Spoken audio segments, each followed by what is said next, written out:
What being addicted means doesn't mean using it. It means waking up one morning and your body telling you, not you saying, oh, that's my drugs, but your body saying, excuse me, I want them, I need them. And it's like having somebody inside you pulling and stretching and screaming. It's the most horrible thing. Boy George, he said, I want them, I need them, I also love them. Elvis's great song leads appropriately to J.D. Sumner, and that's to whom your question is directed. Right. J.D., I was wondering, did Elvis ever talk about that maybe he was going to die young? Did he know what he was doing to himself? Live fast, die young. Did he ever think that? Or didn't Elvis think he was invincible? Elvis considered himself to be an expert. He was like he was his own doctor. He was well read up on medicine. And he considered that he knew enough that he could do anything and stay within the bounds of that. So he never knew that he was addicted to anything. I know you had a physician's desk reference, the Encyclopedia of Drugs. So did you, Mackenzie? Yep. Really? Every year I got a new one. Is that right? PDR, oh yeah. I didn't go anywhere without my PDR. Yeah. But you mentioned to start with that I was Elvis's drinking buddy. Elvis did not drink.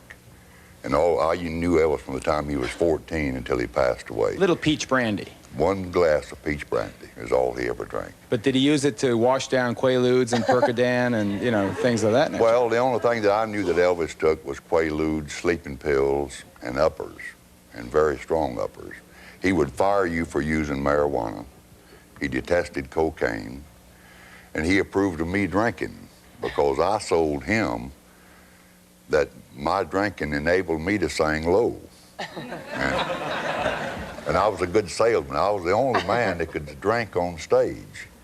I actually had it to my right on stage. I had pure whiskey on stage. And I sold him that enabled me to sing low. Well, I'm glad it didn't ruin your voice. You're going on the wagon there, J.D. But I got to where I was drinking 2 fifths a day. They say that the fifth a day will kill you. That is wrong. I was drinking 2 fifths. Good thing, eh? I was drinking 2 fifths a day. And Elvis called me in and talked to me about it. He said, it's not hurting the show, but it's going to kill you. I'm concerned about it. I want you to lighten up on your drinking. But I had to get to the rock bottom myself. Like she said, that when you're in that condition, when you're a drunk or an alcoholic, nobody can tell you anything. You've got to hit rock bottom. You know, I almost... I have to interject there. Go ahead. I have to interject. Not everybody hits that low of a bottom. There are high bottom outs also. I mean, recovering anything are all degrees. But the pathetic thing is that you really had to go to the bottom of your barrel. A lot of people have what we call a high bottom. And that is their own consciousness or their own You mean they're functioning? soul. They can function? You've got them on the streets, my God. I mean, please, I just was talking to someone the other day and making very good sense, and he was stoned out of his mind, but you know. They're not functioning as themselves. You're right, exactly. Exactly. That's clear. That, what was your bottom, J.D.? I never got drunk. You could talk to me just like I am right now. You could not tell it unless you smelt it on my breath. I was the best alcoholic that ever lived. But what was your bottom then? Because when I got where I couldn't drink good, I'd get off and rehearse. I did a lot of drinking, and you could not tell it. I mean, you got to hit, you yourself have You got complaining, you bragging now, J.D. Now, I want to know what the bottom was. We couldn't tell, but he could tell. Well, but yeah, right. I'm saying rock bottom. You've got to realize that J.D. Sumner has got a problem before you can solve it. That's what I call Anytime you drink 2 fifths of anything a day, you got a problem. Geraldo, if I may, just a comment on hitting bottom. If we have to wait till people reach that themselves, then intervention means nothing. I feel very strongly that if you can intervene on anybody at any stage of his drinking or drugging and force or coerce or get him into treatment, it is here where you can teach people that they don't have to go a way far way down. Absolutely. And they are with folks like themselves. They can be taught that they are sick, not evil.